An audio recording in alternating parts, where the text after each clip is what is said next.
అస్మద్గురుభ్యో నమః. పరమాచార్య స్వామివారి వద్దకి ఎవరైనా సరే ఏ సమస్యతో వెళ్ళినా వారికి పరిష్కారం ఖచ్చితంగా దొరికి తీరుతుంది. అది స్వామివారి యొక్క మహిమ. అందుకనే చెప్తూ ఉంటాను, ప్రతిసారి కూడా పరమాచార్య స్వామివారి యొక్క ఫోటో దగ్గర పెట్టుకుని, లేక రమణ మహర్షి ఫోటో కానీ, పరమాచార్య స్వామి ఫోటో కానీ, అలాగే ఏదైనా ఒక సద్గురుని యొక్క, జగద్గురువుని యొక్క ఫోటో దగ్గర పెట్టుకుని వాళ్ళని వేడుకుంటే మన సమస్యకి పరిష్కారం దొరుకుతుంది. అలాగే ఎవరి సాంప్రదాయాన్ని అనుసరించి వాళ్ళకి పరిష్కార మార్గాన్ని సూచిస్తారు మహాస్వామివారు. వీడియోలోకి వెళ్ళబోయే ముందు పరమాచార్య స్వామివారి దివ్యపాద పద్మాలకు నమస్కారం చేసుకుంటూ, ఒకసారి ఒక శ్రీ వైష్ణవ భక్తురాలు ఒక ఆమె పరమాచార్య స్వామివారి దర్శనానికి వచ్చారు. ఆమె సాంప్రదాయం ప్రకారము మహాస్వామివారికి నమస్కారం చేసుకుని ఎదురుగుండగా నుంచునుంది. అప్పుడు అక్కడ అంత పెద్దగా రద్దీ లేదు. ఆవిడ కళ్ళల్లో నిరీక్షణ, నమ్మకం, ఆరాటం ఎవరైనా సరే ఇలాగే కనిపెట్టేయచ్చు, ఇట్టే కనిపెట్టేయచ్చు. ఆమె సంసారం సమస్యల సుడిగుండంలా ఉంది. కుటుంబం మొత్తం రోగాలతో అల్లాడిపోతోంది. కూతురికి పెళ్ళై 7-8 ఏళ్ళు గడిచాయి, పిల్లలు లేరు. మరో అమ్మాయికి యుక్త వయసు దాటిపోతుందా, పెళ్ళవడం లేదు. చదువుపై శ్రద్ధ పెట్టక పాడైపోతున్నటువంటి కుమారుడు, ఇంకా ఆర్థిక సమస్యలు, ఇలా ఎన్నో.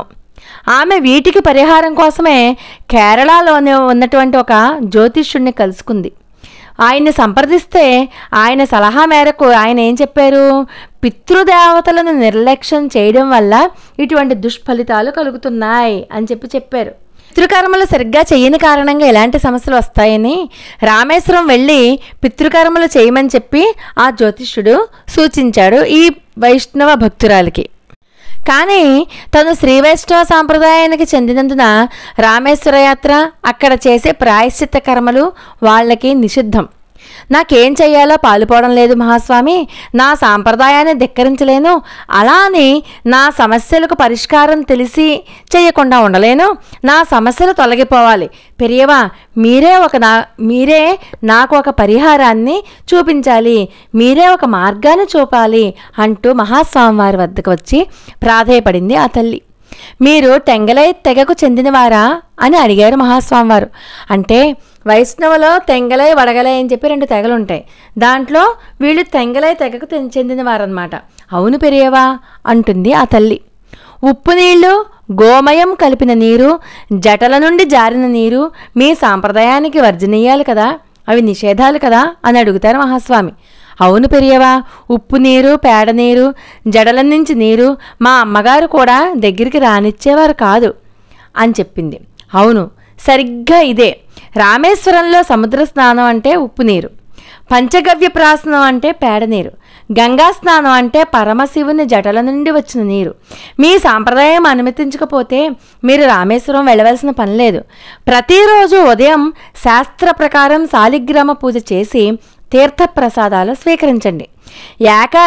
ఏకాదశి రోజున ఉపవాసం ఉండండి. మీ భర్తగారితో కూడా చెప్పండి. పళ్ళు పాలు ఉడికించిన దుంపలు తీసుకోవచ్చు. ఆ రోజు మీ భర్త 12 ఊర్ధ్వపుండ్రాలను ధరించి పూజ చేయాలి.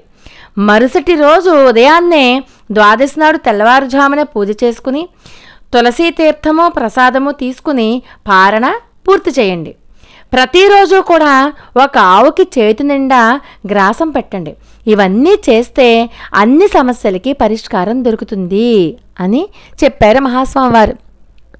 ఎవరింట్లోనైనా సరే ఇలాంటి సమస్యలుంటే రామేశ్వరం వెళ్ళి పితృకార్యాలు చేస్తే, అలాగే ఆవుకి ప్రతిరోజు గ్రాసం తినిపిస్తే సరి. లేదు సాంప్రదాయం ఒప్పుకోకపోతే ఇప్పుడు చెప్పినట్లుగా ప్రతి ఏకాదశికి ఉపవాసం ఉండాలి.